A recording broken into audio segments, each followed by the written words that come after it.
Kama ndio hili jina lipitalo majina yote, manake ndilo jina la Mungu aliye hai. Unapolijua, unapolitambua, ndipo anakuweka mahali palipo juu. Ukilijua jina langu, ndipo nitakuokoa, kwa maana umekaza sana katika kunipenda. Lazima ukaze katika kumpenda Bwana, katika kumtafuta Bwana, katika kumshikilia Bwana. Ukikaza ndipo anakuinua. Usione watu kila siku tunaomba, usione watu kila siku tupo kwenye maombi.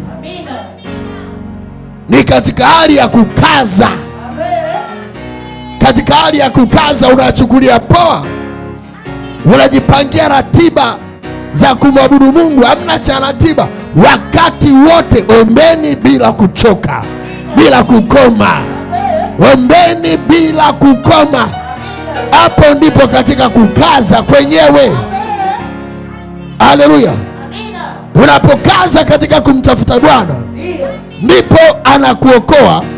Anajua umelijua jina lake.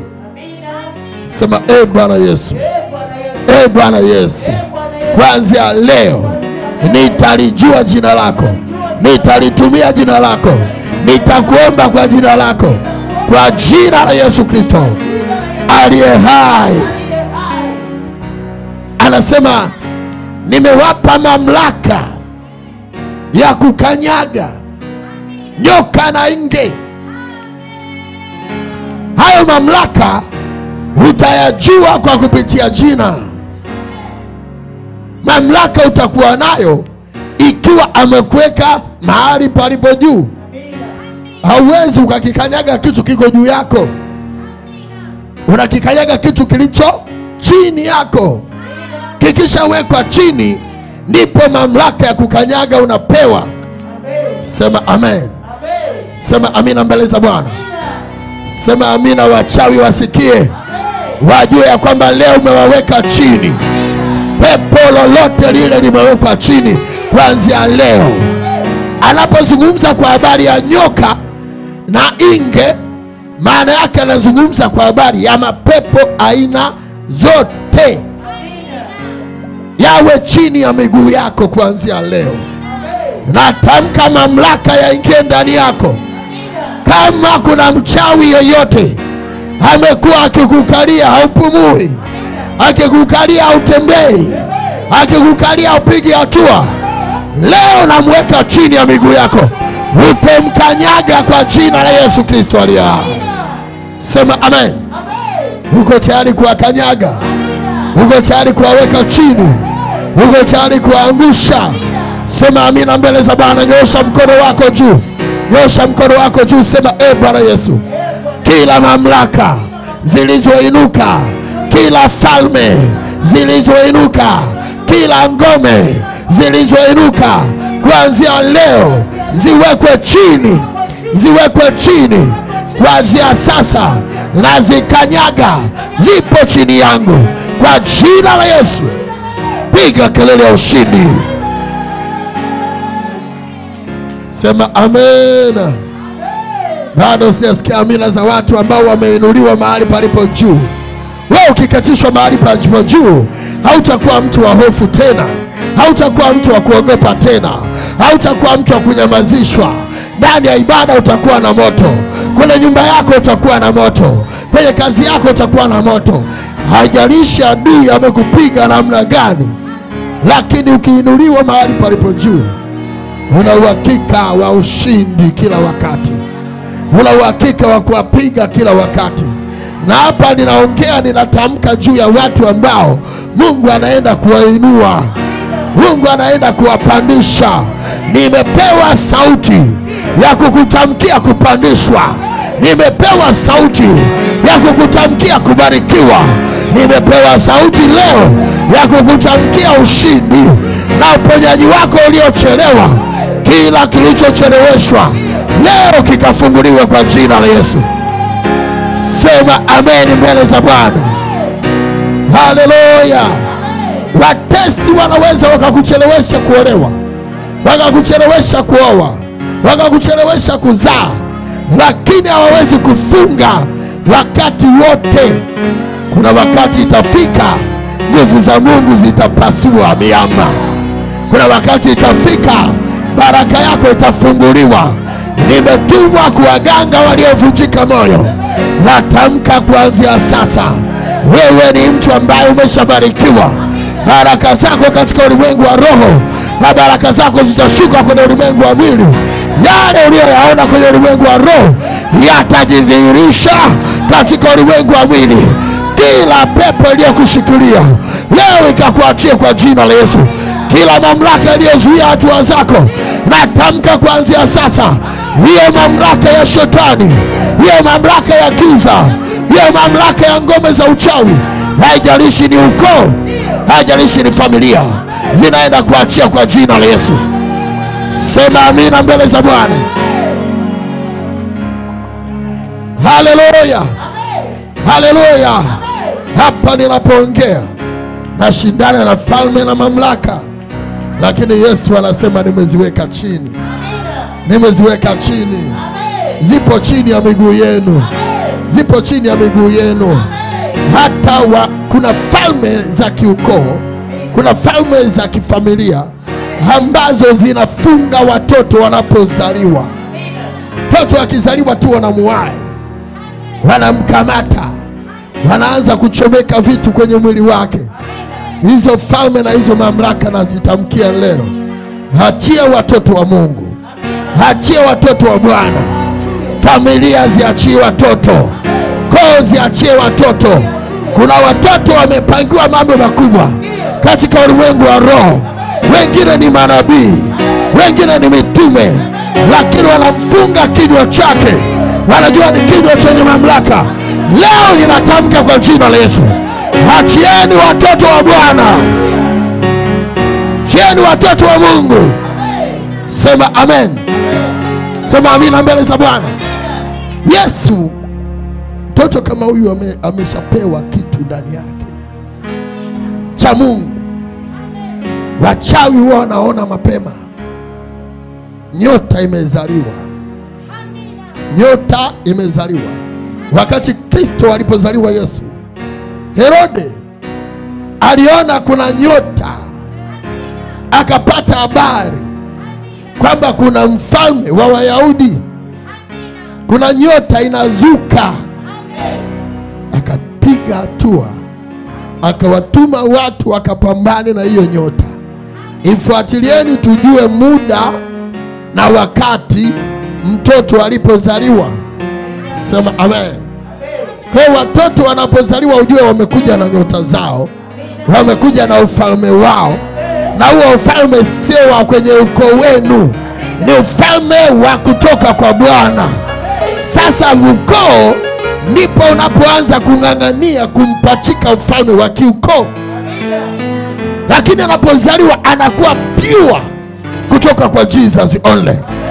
Wazazi msipoangalia, msipokaa sawa sawa, wana ukoo ndipo wanasema huyu mtoto ni wa kwetu.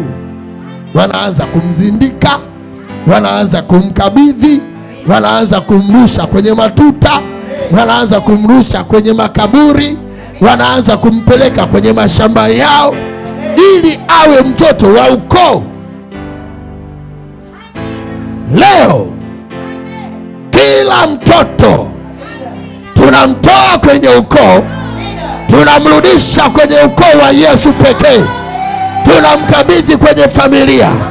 Wewe ambaye Mungu alikuchagua, natamka kuanzia sasa umekabidhiwa kwa Jesus only.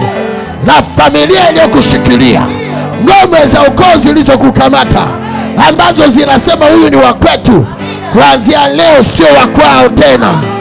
Sema amina, unaachiliwa. Sema amina, unaachiliwa. Sema amina, unaachiliwa. Sema amina, unaachiliwa. Haleluya.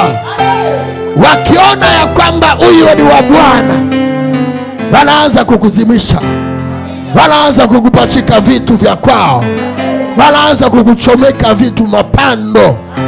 Ndio vile vitu ambavyo Bwana anaita mapando. Haleluya, Haleluya.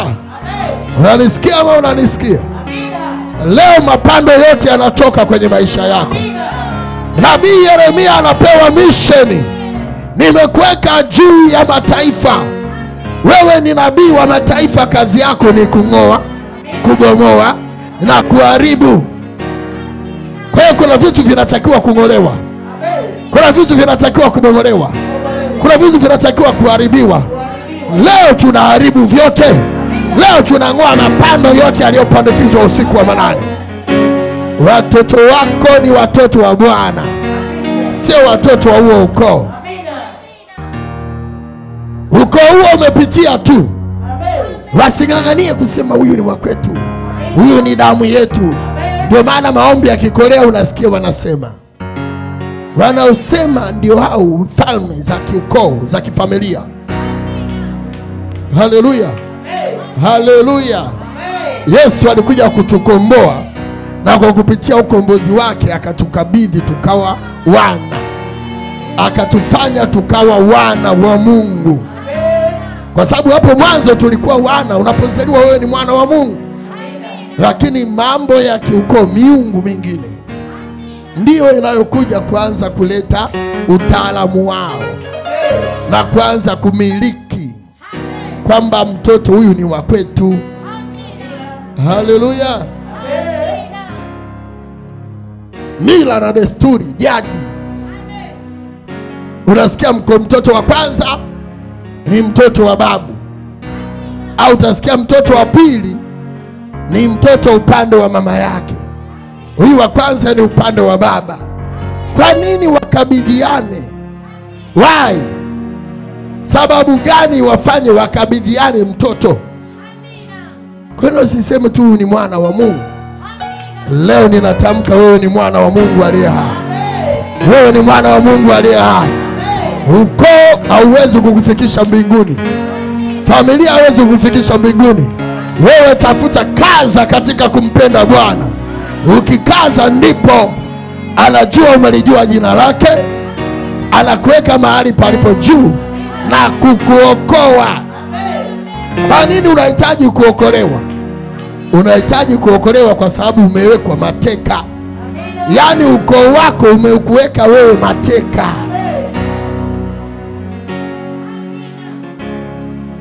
Hapa wakati tunaomba wanasema huyu hawezi kuolewa. Ukiuliza nyie ni akina nani mnaosema hawezi kuolewa, watakwambia sisi, huyu ni mtoto wetu. Ni mtoto wetu. Tukisema aolewi, aolewi. Haukuti wapita njia, unakuta ni watu wa ndani ya ukoo. Anaposema mimi ni shangazi nimemfunga, haolewi. Mimi ni bibi. Ujue sio bibi, bibi ni ufalme wa bibi, ni mamlaka alionayo ndani ya ukoo, ndani ya familia. Leo tutawekwa mahali palipo juu. Uachiliwe, upokee, ushinde kila vita. Kila vita utashinda kwa jina la Yesu. Sema amen. Sema amina mahali ulipo. Hebu mshangilie Jesus only. Hebu mshangilie Bwana kwa ushindi.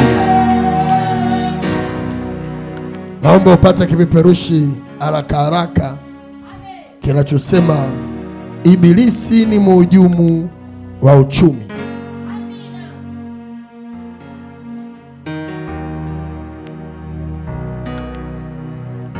Mama, mtoto wako huyu ni mtumishi wa Mungu. Ndio maana vita ni kali. Wewe Mungu amekuamini kumbeba mtoto huyu. Unatakiwa uingie kwenye maombi mazito. Umeaminiwa na Mungu. Amen.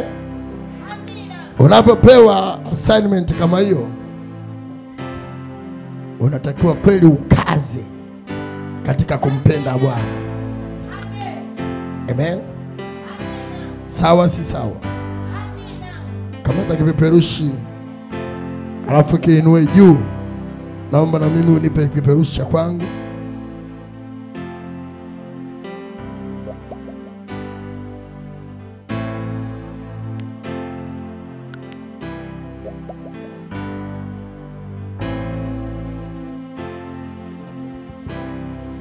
Haleluya. Ewe nyoosha juu kipeperushi chako. Nyoosha juu.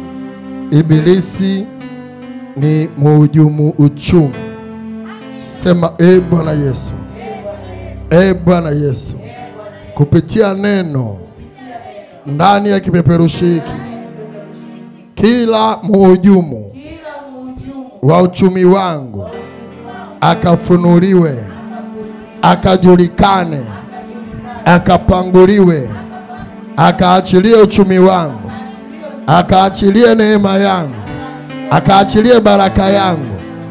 Uchumi wangu ulioshikiliwa ukafunguliwe kwa jina la Yesu, ukaachiliwe kwa jina la Yesu. Kila mamlaka zinazosimama kinyume na uchumi wangu, Bwana Yesu, kuanzia leo hizo mamlaka zikapinduliwe kwa jina la Yesu. Kupitia uchumi wangu, kupitia uchumi wangu, nitakutolea, nitakubariki, nitakutumikia kwa jina la Yesu. Sema amina mbele za Bwana. Haleluya. Hebu sema amina. Sura ya hujuma. Tutasoma pale kipeperushi kinaposema sura ya hujuma. Haleluya. Uchumi wa mwanadamu huwa unatoka kwa Bwana. Yesu ndiye anayetupa baraka za uchumi. Ndiye anayetupa neema za kushinda kiuchumi. Lakini shetani anapambana nayo, anashindana nayo, anatumia mbinu mbalimbali kuufunga ili ukose mtaji, ukose neema ya kiuchumi. Kwa kuwa anajua ukiwa na mchumi uliosimama vizuri, utazifanya kazi za Mungu kwa ufasaha. Haleluya. Katika mambo tuliyoyaona ya kuhusu kumpenda Mungu, kumpenda Bwana, moja wapo ni kumtolea sadaka, nyingine ni kumtumikia. Maandiko yanasema mtumikie kwa mali zako. Amen. Sasa adui apendi wewe uonyeshe mapenzi kwa Mungu wako. Anapiga eneo moja wapo linaloitwa uchumi. Akipiga hapa anajua amesha kutegua. Kuna mahali utatetereka katika kumpenda Bwana, katika uhusiano wako na Mungu wako. Anajua akianza na uchumi akapiga mali, tayari amekudhoofisha katika ulimwengu wa roho. Tayari amekudhoofisha katika mapenzi mbele za Bwana.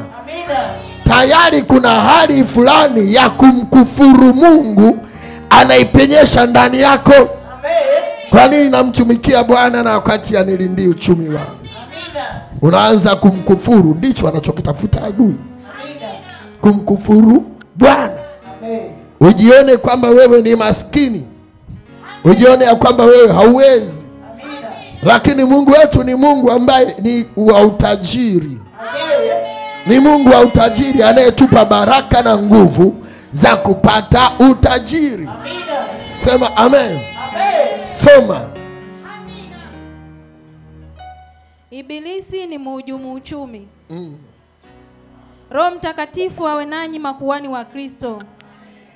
Sura ya hujuma. Sura ya hujuma. Hujuma huwa na sura nyingi sana.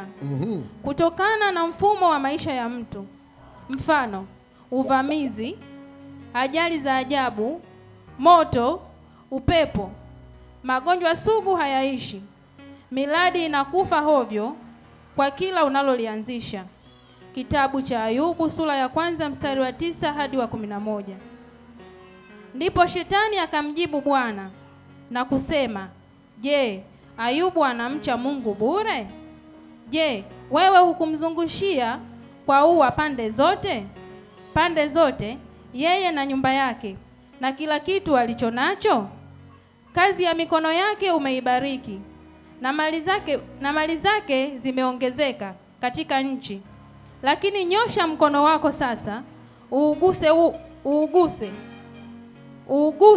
huo mali yake yote, naye atakukufuru mbele ya uso wako. Kumbe ndiye alipika mpango wa kumhujumu Ayubu na mali zake, ndipo ziliharibiwa ghafla.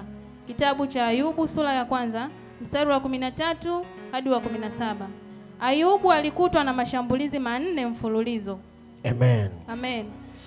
Naomba sasa unifungulie hiyo Ayubu, tutaisoma. Haleluya. Adui anaangalia jinsi mfumo wako wa maisha unavyoishi, ndipo anatafuta jinsi ya kukuvamia. Kutokana na hatua unazopitia, anatafuta mlango jinsi gani ya kupiga uchumi wako. Kila mtu ana maisha tofauti tofauti, na jinsi unavyopigwa, unapigwa kwa njia tofauti tofauti. Kwa hiyo tukimwangalia tu Ayubu ambaye alihesabiwa kwamba ni mtu tajiri na maarufu sana ndani ya Biblia, Shetani akamsogelea Bwana, akaanza maneno jinsi gani atamuhujumu huyu Ayubu pamoja na mali yake yote. Alipoanza tu kuongea na Mungu, akaanza kuhusu mali. Akamwambia, je, Ayubu anamcha Mungu bure? Wewe ukumzungushia kwa ua pande zote, yeye, nyumba yake na kila kitu alicho nacho. Kazi za mikono yake umeibariki, na mali zake zimeongezeka katika nchi. Kwa hiyo mali yako ikiongezeka katika nchi, kwa Shetani ni jambo baya. Kazi za mikono yako zikibarikiwa na Mungu, kwa Shetani ni jambo baya. Mungu akikuwekea ulinzi, ukuta pande zote, Shetani kwake ni jambo baya. Anatafuta jinsi ya kuhujumu, ya kukuondolea huo ukuta, huo ulinzi, ya kukuondolea kazi za mikono yako zisibarikiwe, ya kukufanya mali yako isiongezeke. Kinamuuma Shetani. Kwa nini mali yako iongezeke? Kwa hiyo mtu yoyote ambaye kinamuuma mali yako kuongezeka, ujue ndani yake pana Shetani. Ndani yake pana pepo mchafu. Kama na wewe huwa kinakuuma wenzako mali zao zikiongezeka, ujue ndani yako pana Shetani. Kama sio Shetani, wewe mwenyewe ni mchawi. Leo uchawi utoke ndani yako. Kwa nini vinakuuma watu kazi za mikono zikibarikiwa? Kama kinakuuma, ujue wewe ni mchawi. Unaloga bila kujua, au pengine unajijua, unajifanya tu kama mwenzetu, kumbe ni wizard. Leo tunakushughulikia. Kwani unataka watu kazi zao zikaongezeka? Kwani unataka watu ndoa zao zikafanikiwa? Kwani unataka watu wakazaa watoto? Kwani unataka watu wakapokea mishahara? Kwani unataka watu wakafanikiwa? Kwani unataka watu mali zao zikalindwa na Bwana? Hilo roho litoke ndani yako. Hilo roho liachie familia yako. Yeyote anayeleta usuda, yeyote anayeleta fitina, huyo anaye pepo la uzandiki, aachie familia yako kwa jina la Yesu. Napangua pepo la uzandiki. Kama ni dada yako, akuachie litoke. Wapo ndani ya familia, wapo ndani ya ukoo, wapo majirani, wapo ni marafiki wa karibu. Wakiona tu unaanza kufanikiwa, kazi ya mikono inatanuka, kimewakera, wanakereka, Acha wakereke kwa jina la Yesu. Watakereka kwa sababu Bwana anataka kukupeleka mahali palipo juu. Anataka kukuweka mahali palipo juu. Akikuweka mahali palipo juu, watakereka, wataumia, lakini hawatakufanya lolote, kwa sababu Bwana ataweka ulinzi juu yako. Sema amen. Shetani anayo mbinu tofauti tofauti, kuleta magonjwa, kuleta ajali, kuleta uharibifu mbalimbali, vitu vya kukuumiza moyo ili ukate tamaa, umkufuru Mungu. Yani nia yake kubwa wewe umkufuru Mungu, useme tu Mungu ameniacha, useme tu Bwana hana nguvu, ama utoke badala ya kwenda kwa Mungu uanze kutafuta njia mbadala, tiba mbadala ya uchumi. Waanze kwenda kwa waganga, kutafuta pesa ya majini. Wewe utaona tu unaanza kuwa interested na yale mabango yanayowekwa kwenye mistimu. Ikipita hivi na claim namba faster. Unajua tayari umeanza kumjua hapa pesa ya Freemason. Wewe umeasha unatafuta namba ile pale. Umeinasa, umeipiga screenshot. Leo Yesu akutetee. Leo Yesu akutoe pale. Haleluya. Kuna mahali shetani anakuweka, anakubana na mateso mbalimbali, mwenyewe unaanza kutafuta namba za waganga. Tayari umemkufuru Bwana. Tusomee.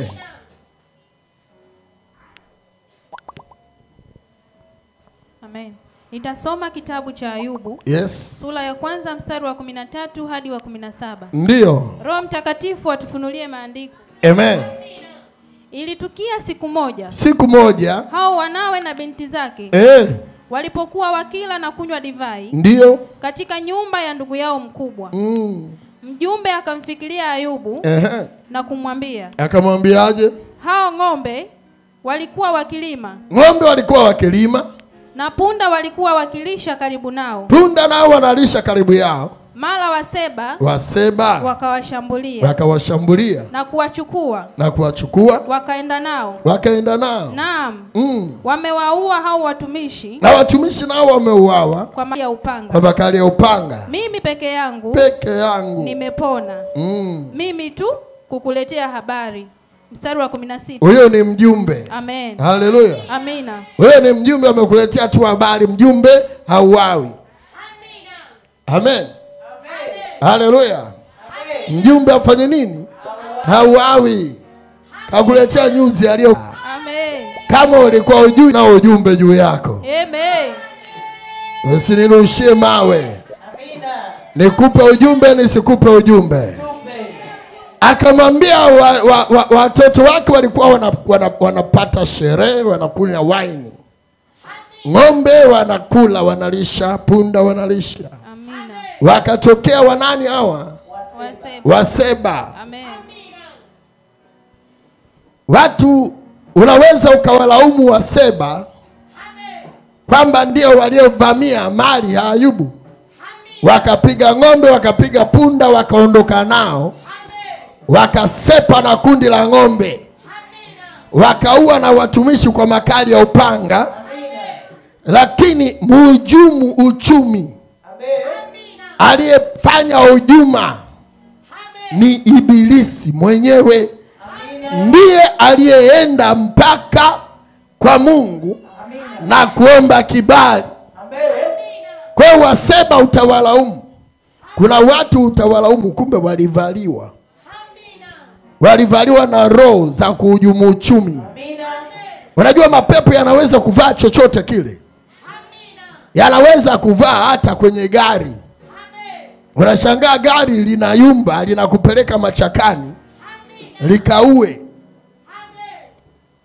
Wewe unaendesha vizuri tu kwa taratibu.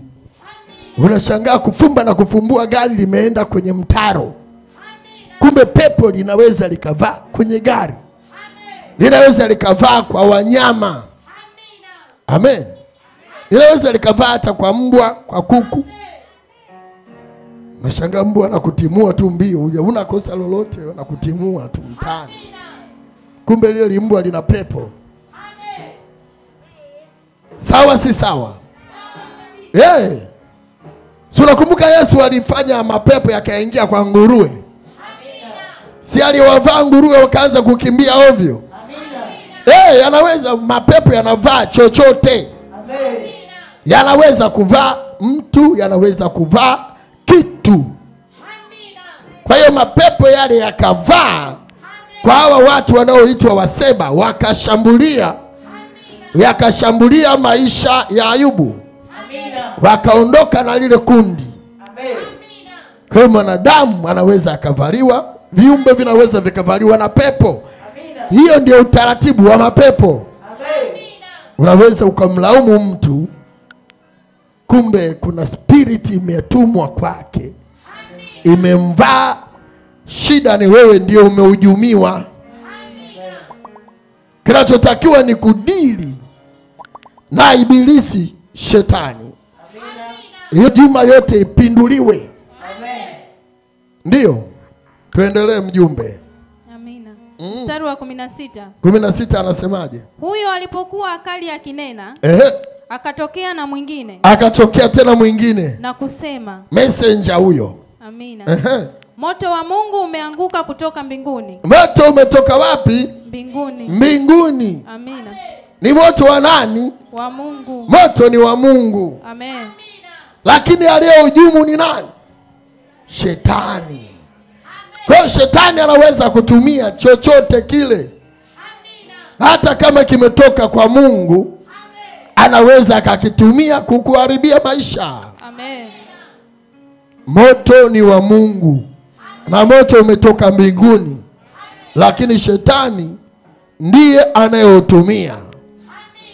Kwa hiyo usishangae ukaona mtumishi ndiye mwenyewe mtumishi wa Mungu, yeye mwenyewe ndio anaanza tena kukulaani, anaanza tena kukutesa. Amen. Mnaanza tena kushindana naye. Amina. Maana yake kuna pepo limemvaa hapa katikati. Amina.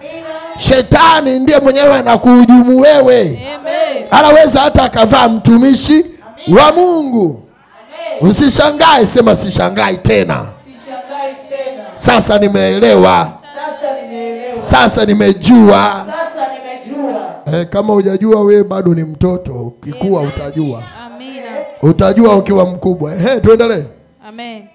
Moto wa Mungu umeanguka kutoka mbinguni. Ndio.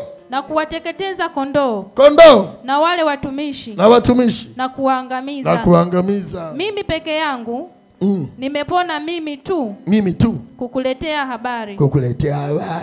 Amina. Mstari wa 17. Yes.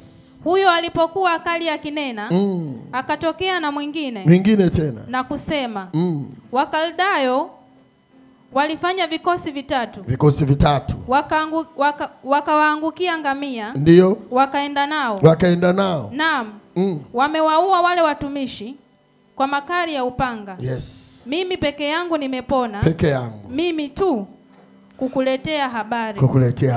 Amina. Kwa hiyo Wakaldayo nayo wamevaliwa na pepo. Amen.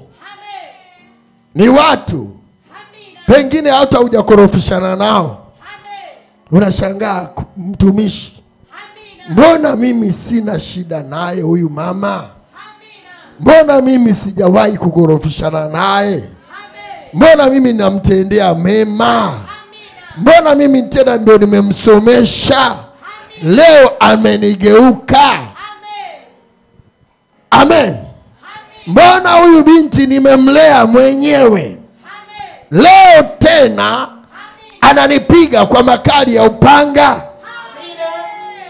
Kumbe kuna roho zinaweza zikavaa wapendwa wako wakakushambulia, kupiga. Unashangaa ndugu yako kabisa umekaa naye vizuri, ghafla ukubwani ameanza kuwa adui yako. Kumbe kuna hujuma fulani imeshafanyika, ibilisi ameitengeneza. Amemuingiza ndugu yako kwenye mfumo wake. Amina. Sasa anakupiga, amegeuka kwa mtesi wako. Amen. Leo Yesu akasimame mwenyewe. Amina. akasimame mwenyewe. Kila moto unaotoka popote pale, huo moto ukazimike kwa jina la Yesu. Kila binadamu aliyevaliwa na roho yoyote ya kuhujumu uchumi wako, ya kuhujumu afya yako, ya kuhujumu huduma yako, kuanzia leo hiyo roho tunapambana nayo juu kwa juu. Tunaistopisha kwa nguvu za Mungu aliye hai. Mamlaka zozote zinazopiga uchumi, zinazopiga mazao, zinazopiga wanyama, wanaopiga uchumi wako na kazi, leo vipinduliwe kwa jina la Yesu. Hizo mamlaka kama ni wanadamu tunapangua kwa jina la Yesu aliye hai. Sema amina. Piga kelele wapanguliwe. Piga kelele watoke. Nasema wanaachia maisha yako, wanaachia uchumi wako, wanaachia kazi yako, wanaachia huduma yako, wanaachia ndoa yako. Kila aliyekuhujumu katika position yako, kila aliyekuhujumu katika kipawa na karama, natamka kuanzia leo, achia watu wa Mungu. Wamehujumu kibali cha ndoa, wamesema hautaolewa. Natamka leo, natamka sasa, kibali cha ndoa kiachiliwe, kibali cha huduma kiachiliwe, kibali cha uzao kiachiliwe, kibali cha uponyaji kiachiliwe. Karama yako imehujumiwa. Kuna watu wana karama kubwa hapa. Kuna watu wana karama za kuponyaji. Kuna watu wana karama za matendo ya miujiza. Kuna watu wana karama za kuabudu. Kuna watu wana karama za lugha, karama za kunena kwa lugha. Nataka ziachiliwe kwa jina la Yesu. Natamka kila falme zilizoingia Wakaldayo, kila falme zilizoingia Waseba, kila moto uliotoka mbinguni, uliotoka kuzimu, moto wowote ule leo ukazimike kwa jina la Yesu. Sema amina. Sema amina. Sema amina mbele za Bwana. Sema amina wasikie. Haleluya. Leo cha moto watakiona. Tuendelee. Tuendelee msomaji.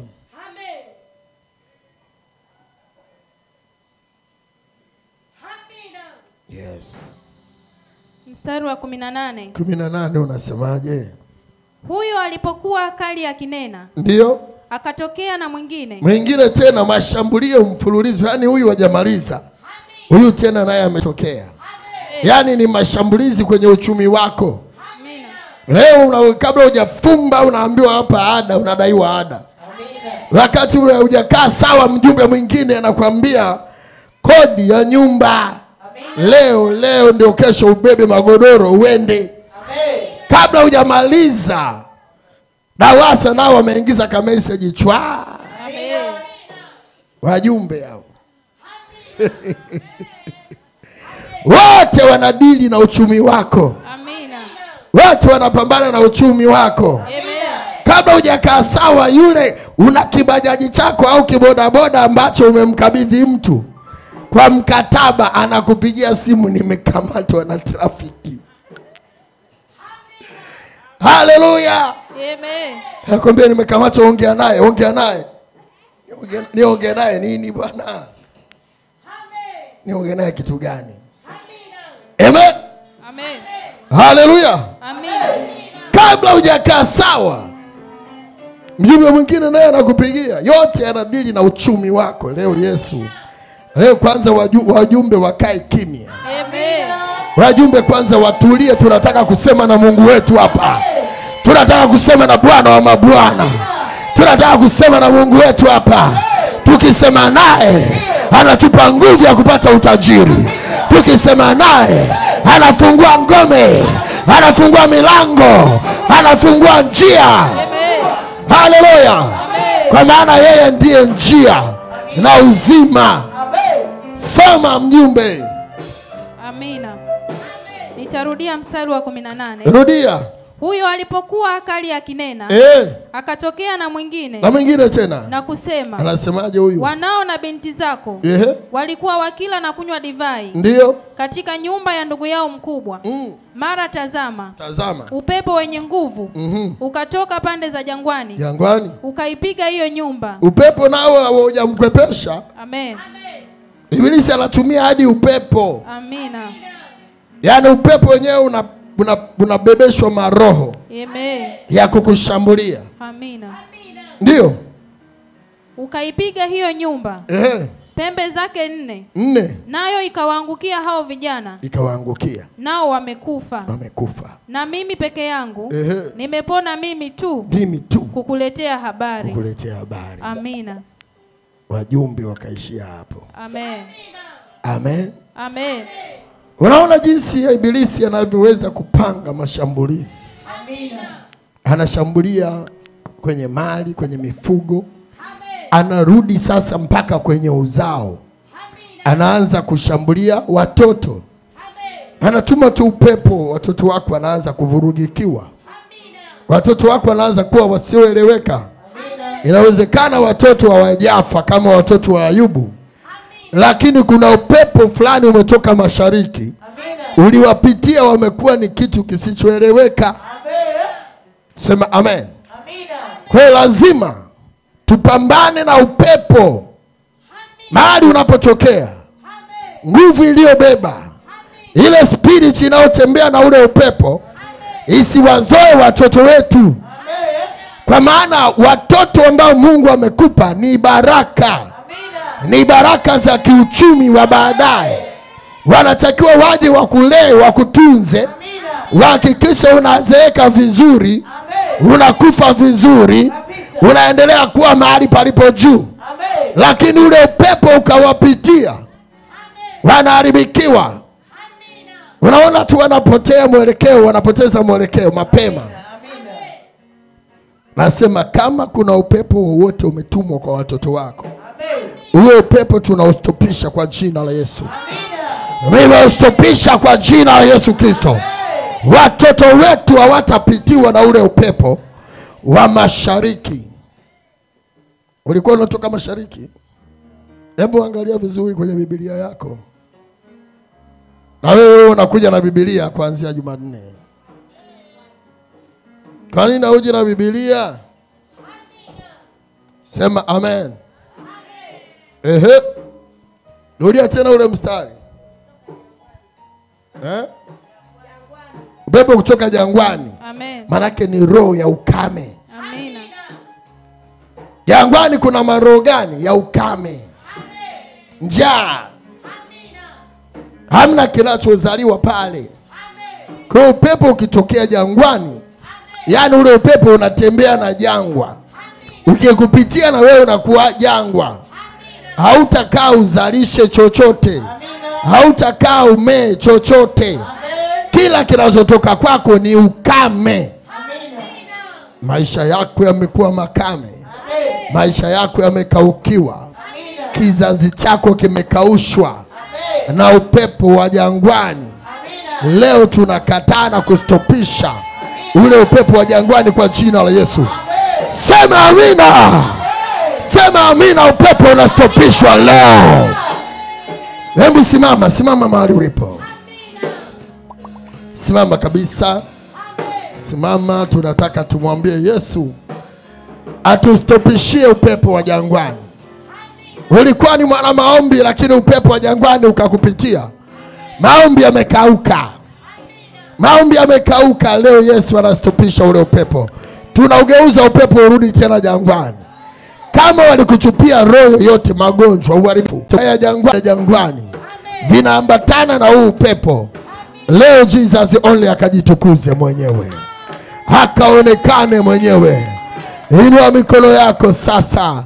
Tunapoenda kumwabudu Mungu aliye hai, tunapoenda kumuita Bwana ageuze upepo, tunapoenda kumuita Yesu astopishe moto, tunapoenda kumuita Yesu astopishe Wakaldayo na wale wa Seba wasifuatilie tena maisha yetu. Oh Jesus.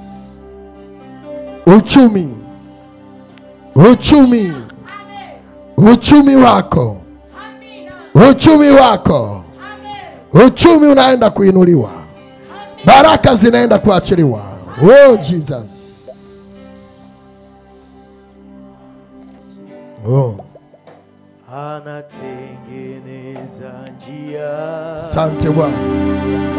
Waliokufunga, waliokuonea, natamka wakuachie sasa. Mwachieni dada huyu, mwachieni dada huyu. Kila roho chafu, roho za kushindwa, roho za kuonewa, funguka, funguka. Unafunguliwa. Yesu anakufungua. Yesu. Dada, wachawi wamekupiga na upepo wa jangwani, wamekupiga na ule upepo. Leo ninatamka ufunguke, ufunguke, funguka, funguka sasa. Inua mikono, wache Yesu atengeneze njia. Inua mkono wako, inua mkono. Jua Yesu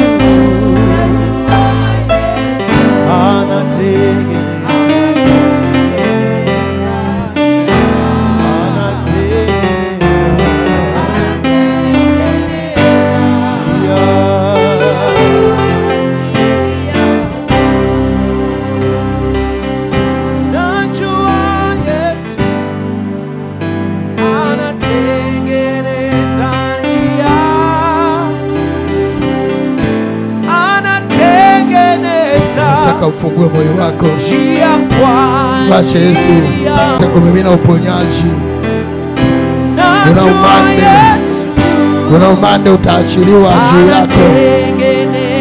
Umande ukiachiliwa, hapatakuwa tena na roho za jangwani. Roho za jangwa zinaondoka. Mshahara wako utatosha.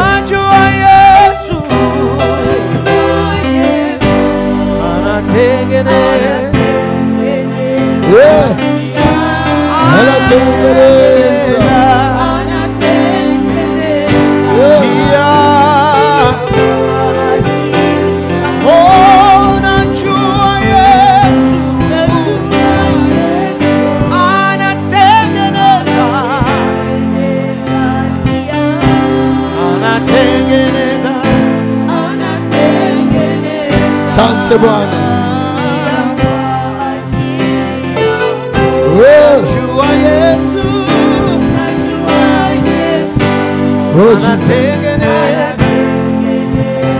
Tengeneza njia Mungu wangu. My Lord.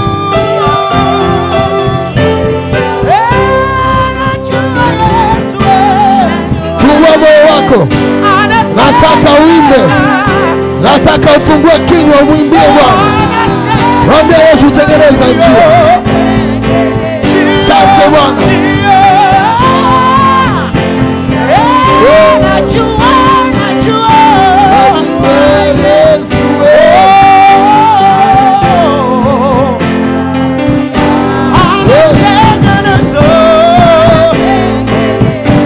Unajisikia kuomba, unajisikia kutamka, wewe tamka. If you feel like praying, this is the moment. The moment of prayer. Mwambie Bwana tengeneza njia. Yes. Najua Yesu. Unatengeneza njia. Njia ya neema. Njia ya kibali. Yesu anatengeneza. Najua Yesu. Yes, yes. Inua mikono. Lift up your hands.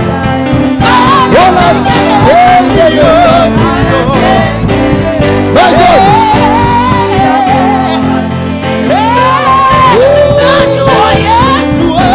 Najua Yesu.